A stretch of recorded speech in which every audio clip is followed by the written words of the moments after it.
오늘은 5월 5일이고 더불어서 어린이 주일입니다. 처음 예배인 교회가 개척했을 때 인키즈가 저희 첫째 다준이 한 명밖에 없었어요. 그래서 루비 전도사랑 다준이랑 원투원으로 이렇게 예배를 드렸던 게 아직까지 눈에 선한데, 5년의 시간 동안 하나님께서 이렇게 많은 아이들을 저희 인키즈 공동체에 귀한 열매로 축복으로 허락해 주셨습니다. 하나님께 우리 다시 한번 감사와 영광의 박수 올려드립시다.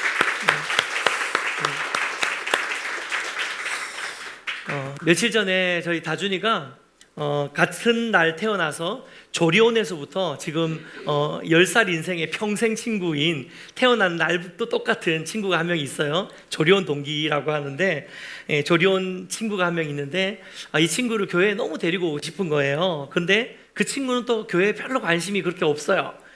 그러니까 다준이가 답답하다는 듯이 이렇게 이야기를 했다고 하더라고요.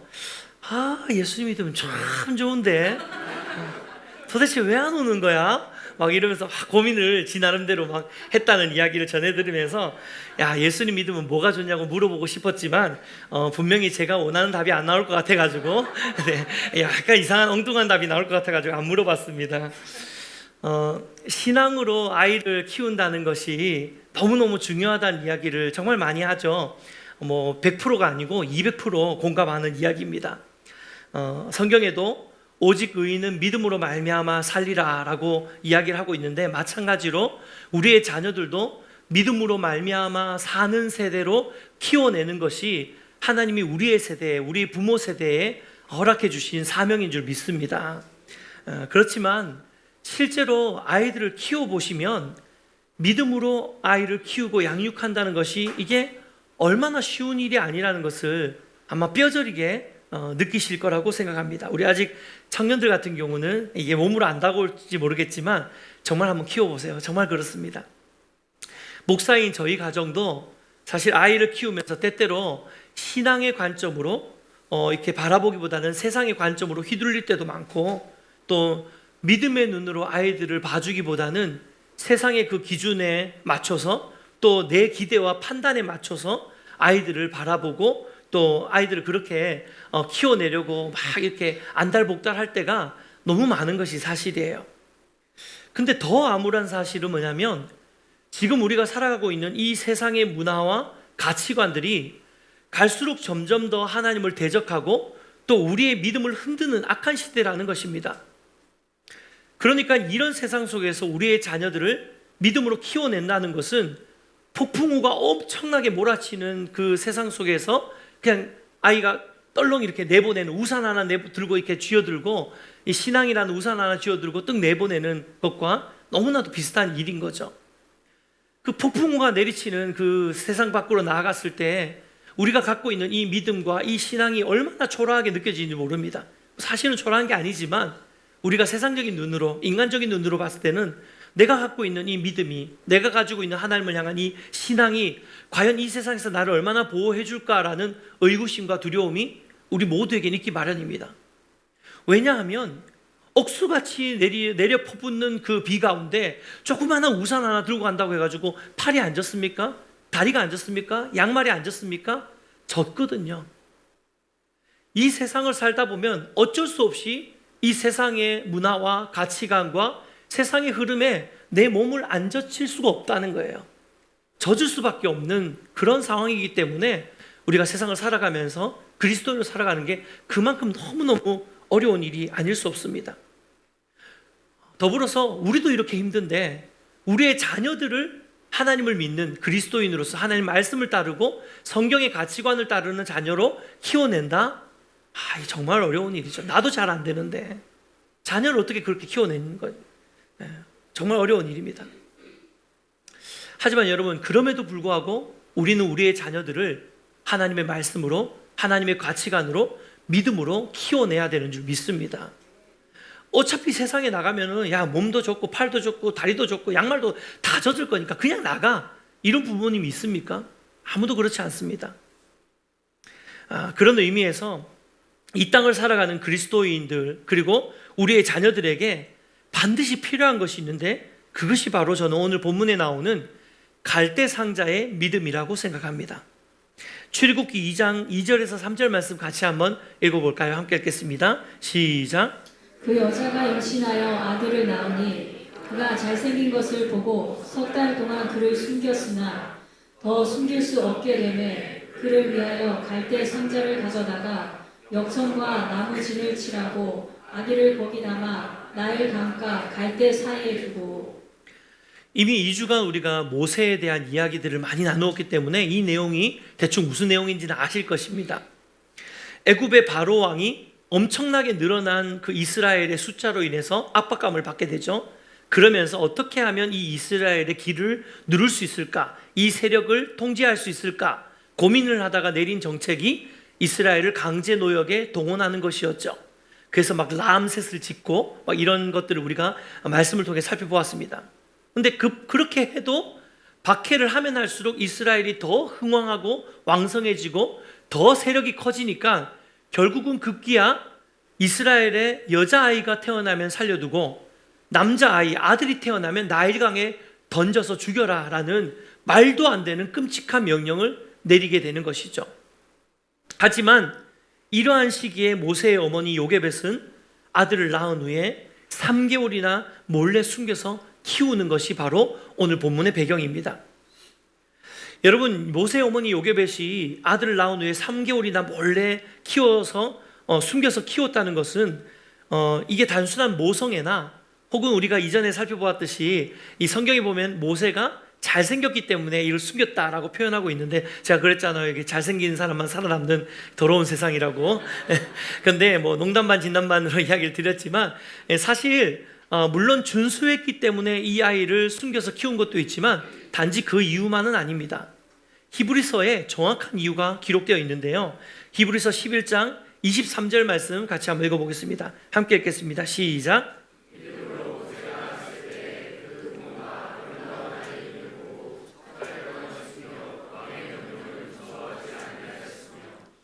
여러분, 히브리서 11장은 우리가 잘 아는 믿음장이라는 별명이 붙어있는 장이죠. 많은 믿음의 선진들의 이름을 기록하고 그들의 믿음의 내용들을 짧게 요약하고 있는 것이 바로 히브리서 11장입니다. 근데 이 히브리서 11장에서 믿음의 사람 모세를 이야기하는 것이 아니라 믿음의 사람 모세의 부모를 이야기를 하고 있습니다. 믿음으로 모세가 태어났을 때 그 부모가 라고 이야기를 하고 있는 거예요. 그러니까 지금 신약의 히브리서 기자는 오늘 이 출애굽 말씀을 본문 말씀의 사건을 해석하면서 모세의 부모가 아이를 석 달 동안이나 숨겨서 키운 것은 무엇 때문이라고요? 애가 잘생겨서가 아니라 그들의 믿음 때문이었다라고 이야기를 하고 있는 것입니다.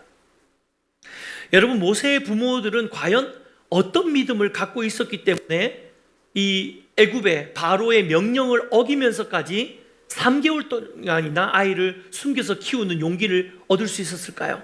그런 결단을 할 수 있었을까요? 도대체 그들 안에 어떤 믿음이 있었던 것일까요? 저는 이것이 바로 하나님의 약속에 대한 믿음이었다고 생각합니다. 생각해 보세요. 애굽에서 400년이나 종살이를 했다고 했잖아요. 수많은 이스라엘 히브리인들은 이미 하나님께서 그들의 선조에게, 믿음의 조상에게 이야기했던 아브라함과 이삭과 야곱에게 약속하셨던 언약의 말씀 뭐죠? 내가 너로 큰 민족을 이루고 너의 후손들이 하늘의 무별과 같이 될 것이며 내가 너와 너의 후손을 통해서 축복의 통로로 복의 근원으로 삼을 것이다 라고 했던 이 창세기 12장에서의 이 아브라함과 맺었던 그 언약이 계속해서 이스라엘로 대대로 계승되어져 오는 이 언약의 약속, 내가 너를 하나님의 언약 백성으로 삼고 내가 너의 하나님이 되겠다라고 하신 이 약속의 언약의 말씀을 400년이라는 애굽 생활 동안 그들은 다 잊어버리고 살고 있었어요. 그도 그럴 것이 400년 동안 그들은 애굽에서 살면서 애굽에서 생활이 요 근래에 와서는 노역을 하면서 힘들었지만 사실 그동안 애굽의 생활이 나쁘지 않았거든요.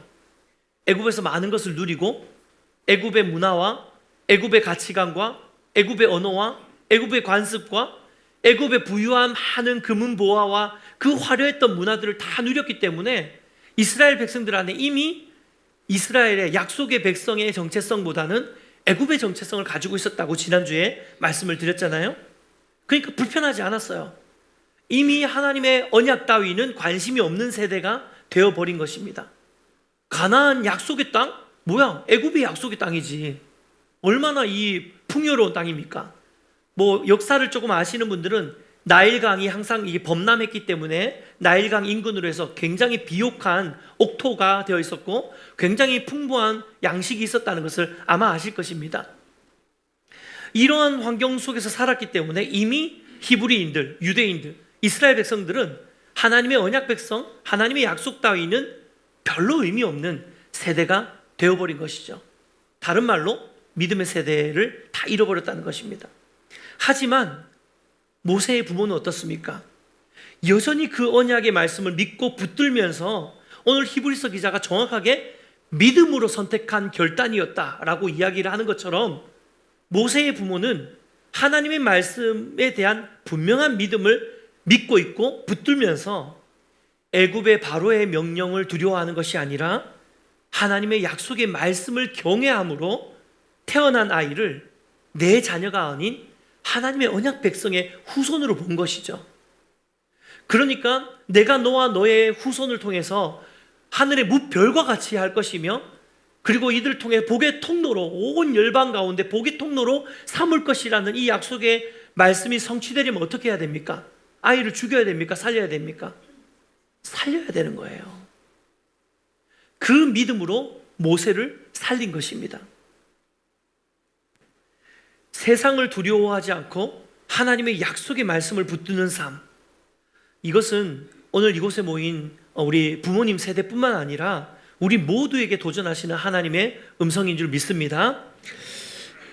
하지만 모세의 부모는 이런 귀한 믿음으로 아이를 숨겨서 키웠지만 안타깝게도 이 100일이 된 아이의 우렁찬 울음소리를 어찌하지 못했던 것 같습니다. 아마 애들 키워보시면은 이제 100일쯤 되면 애가 이제, 애기도 100일쯤 되면 이제 세상에 좀 적응을 해가지고 이제 마음껏 울거든요.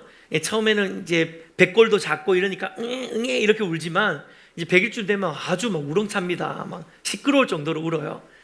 그러니까 결국 3개월 만에 더 이상 숨길 수 없게 되자 아이를 갈대 상자에 실어서 나일 강변에 숨겨두게 됩니다.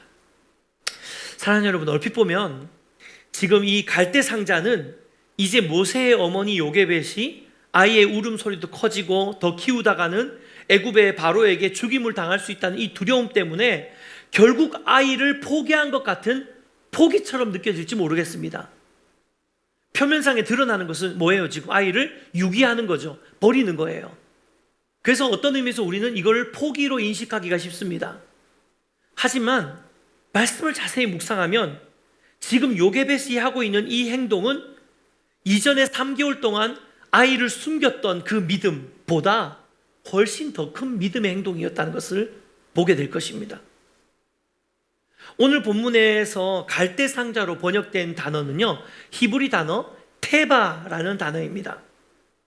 근데 이 테바라는 단어는요, 상자, 박스 이런 것을 의미하는 단어가 바로 히브리어 테바거든요.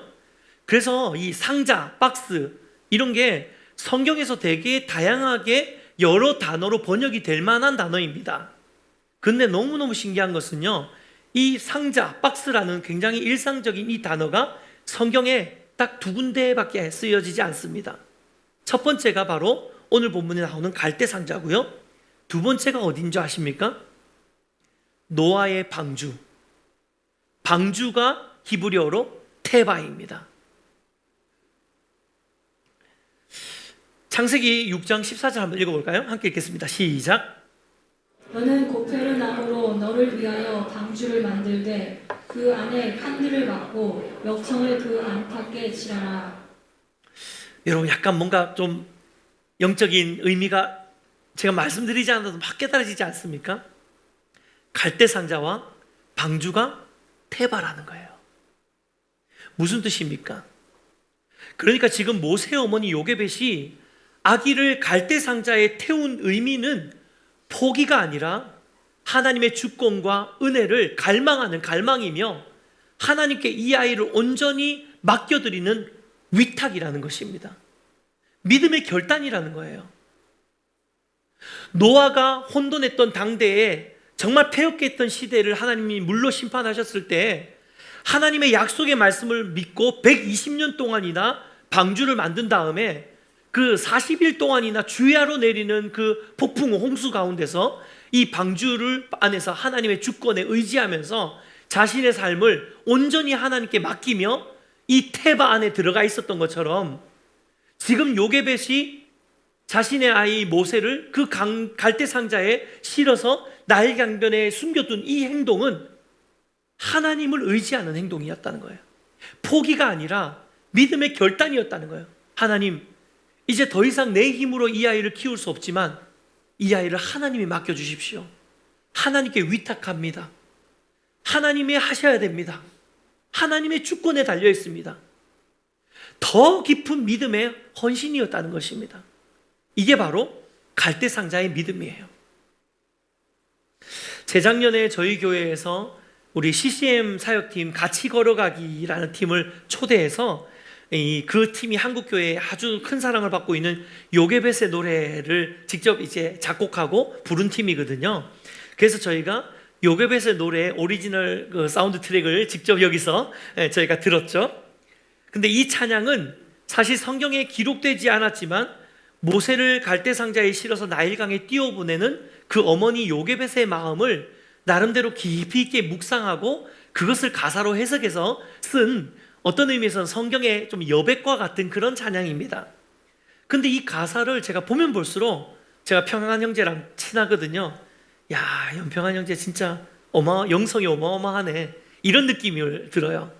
이게 보통 영성으로 쓸 수 있는 가사가 아니에요. 정말 말씀을 깊이 있게 묵상했기 때문에 이 가사가 나올 수 있는 겁니다. 노래의 후렴 가사가 이렇죠. 너의 삶의 참 주인, 너의 참 부모이신 하나님 그 손에 너의 삶을 맡긴다. 너의 삶의 참 주인, 너를 이끄시는 주 하나님 그 손에 너의 삶을 드린다. 할렐루야. 와, 이게 얼마나 놀라운 고백입니까? 성경에 이 말씀이 기록되지 않았지만 요게벳의 지금 이 갈대 상자를 만들어서 하나님께 모세 자기의 아들을 위탁해드리는 이 장면에서 정말 이 고백을 하지 않았을까요? 얘야, 너의 삶의 참주인, 너의 진짜 부모이신 하나님께 이제 너를 맡겨야 될 때다. 내가 어떻게 할 수가 없다. 너의 삶의 참주인, 너를 이끄시는 그 하나님 그 손에 너의 삶을 드릴 테니까 너도 그 하나님을 의탁해라. 이게 사실 요게벳이 그 아이 3달밖에 100일밖에 되지 않은 아이에게 물려줄 수 있는 신앙의 유산의 전부였다는 거예요. 그렇습니다. 요게벳의 갈대상자는요, 내가 이 아이를 잘 살리고 잘 키워보려는 욕심을 겸손히 내려놓고 오직 하나님만이 우리 자녀의 삶의 참 주인이시고 참 구원자이심을 인정해드리는 더 큰 믿음의 고백인 줄 믿습니다. 결국 모세의 부모님들의 이 갈대상자의 믿음의 고백은 어떤 결과를 낳습니까? 출애굽기 2장 5절 6절 말씀 같이 한번 읽어보도록 하겠습니다. 함께 읽겠습니다. 시작. 바로의 딸이 목욕하러 나일강으로 내려오고 시녀들은 나일강가를 거닐 때에 그가 갈대 사이의 상자를 보고 시녀를 보내어 가져다가 열고 그 아기를 보니 아기가 우는지라 그가 그를 불쌍히 여겨 이르되 이는 히브리 사람의 아기로다. 때마침 바로의 딸이 나일강에 목욕을 하러 나온 거예요. 때마침. 여기에 때마침 이런 건 없지만 이건 뭐 누가 봐도 때마침 아닙니까? 그렇죠? 아마 우리 예배인교회 조금 오래 출석을 하신 분들은 룻기 강해 기억하실 거예요. 룻기 강해할 때 룻이 보아스의 밭에 이 이삭 줍기를 하러 가는 장면 기억나시죠?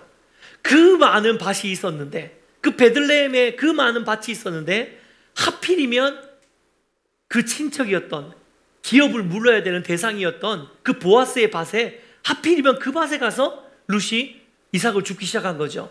근데 마침 그때 누가 옵니까? 보아스가 오죠.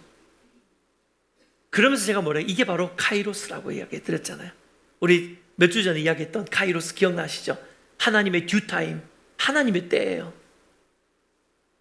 근데 여기도 보면 지금 바로 마침 그때에 바로의 딸이 목욕하러 나오는 장면을 보게 됩니다. 여기서도 하나님의 때, 듀타임, 카이로스가 나오고 있는 거예요. 여러분, 하나님은 하나님 백성의 삶에 항상 역사하시는 분이신 줄 믿습니다. 하나님은 우리 삶의 주권자이심을 믿습니다.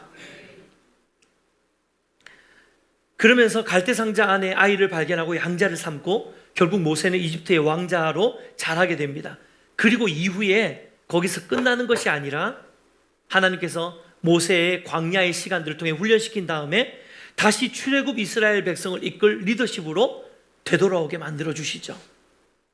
여러분, 결국 이 모세의 부모님이 하나님께 고백했던 이 갈대상자의 믿음의 신앙의 고백, 이 믿음의 결단은 모세만을 구원하는 하나님의 역사로 끝난 것이 아니라 온 이스라엘을 구원하시는 하나님의 역사의 시작점이 된 줄 믿습니다. 할렐루야. 말씀을 맺겠습니다. 저는 오늘 이 말씀이 비단 이곳에 계시는 우리 부모님 세대뿐만 아니라 여기 있는 우리 모두에게 주시는 메시지가 있다고 생각합니다.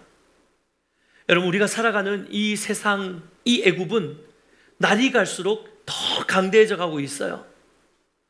한 치 앞도 내다볼 수 없는 이 불확실한 미래, 또 요동치는 세상은 날마다 우리를 위축되게 만들고 날마다 우리를 두렵게 만들고 있습니다. 여러분, 그렇지 않으십니까? 그러다 보니 마치 이 넓은 나일강에 이 조그만한 갈대상자 하나 띄우는 것이 과연 내 삶을 구원해 줄 수 있을지에 대한 그런 불확실한 믿음이 우리 안에 흔들리는 믿음이 있는 것도 사실이에요. 위기를 경험할 때마다, 환란이 올 때마다, 인생이 문제 앞에 설 때마다, 가족의 문제가 생길 때마다, 자녀의 문제가 생길 때마다, 재정의 문이 막힐 때마다 우리는 이 넓은 나일강에 내가 믿고 있는 이 신앙의 고백, 내가 붙들고 있는 이 믿음, 이 갈대 상자처럼 이 조그만한 상자가 과연 이 넓은 광활한 나일강에서 나를 구원해 줄 수 있을지에 대한 그 의구심과 두려운 마음이 당연히 들 수밖에 없죠. 살면서 그게 없다는 건 정말 거짓말일 것 같아요. 아무리 믿음이 좋은 사람이라도 믿음으로 결단하는 거지 마음이 흔들리지 않는 사람은 없습니다. 다 힘든 거예요. 다 두려운 거예요. 근데 정말 문제는 뭐냐면 우리가 내 삶 속에서 이렇게 하나님께 온전히 나를 맡기지 못하고 온전히 갈대상자의 믿음으로 주님을 붙들지 못하니까 결국 당연히 내 자녀의 삶에도 갈대상자의 믿음을 준비시키고 그것을 훈련시키지 못하는 것이 계속 되풀이되고 있는 거예요.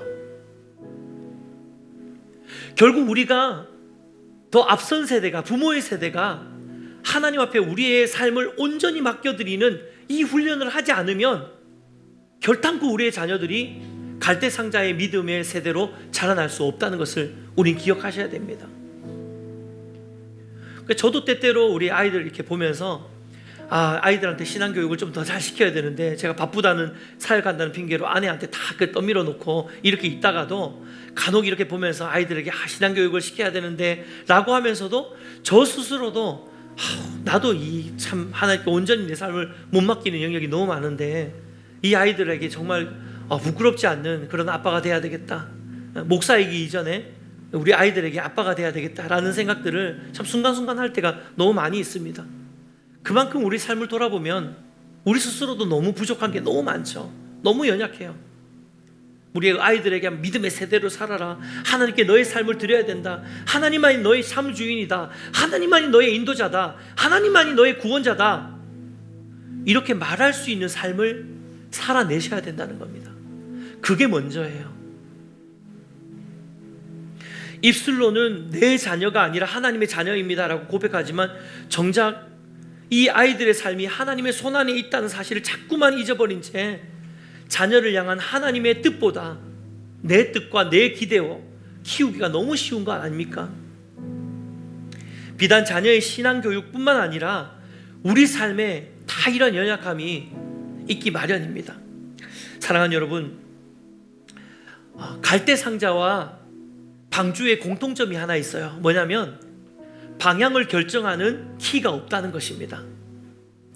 여러분, 방주에는요 노가 없어요. 그리고 방향을 결정하는 키가 없어요. 그냥 물이 흘러가는 대로 둥둥 떠다니는 겁니다. 그래서 마지막에 어떻게 됐습니까? 아라랏산이라는 산 꼭대기에 걸쳐버리죠. 방향키가 있으면 이렇게 보고 이렇게 조정했을 거 아닙니까? 방향키가 없어요.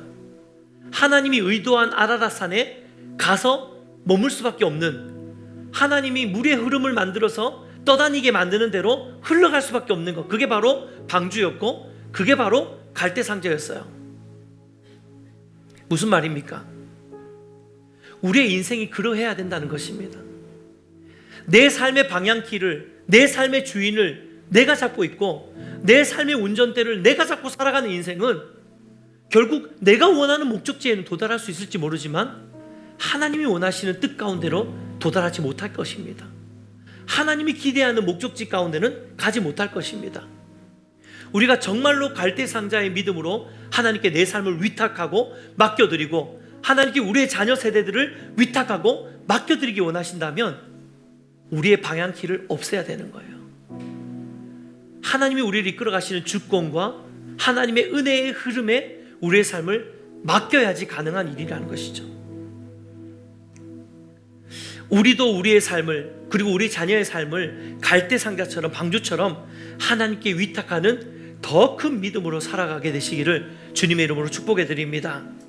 그렇게 할 때에 하나님이 모세만 구원하신 것이 아니라 모세를 통해서 출애굽 이스라엘 백성 전부를 구원하시는 놀라운 역사를 보이신 것처럼 우리를 통해, 또 우리의 자녀들을 통해서 더 많은 영혼들이 하나님의 구원을 얻게 되는 놀라운 축복의 통로로 저와 여러분과 또 우리의 자녀들, 이 앞에 나와 있던 이 열 몇 명의 이 우리 다음 세대들, 우리 아이들, 우리 자녀들이 그러한 믿음의 세대로, 축복의 세대로 자라나게 될 줄 믿습니다.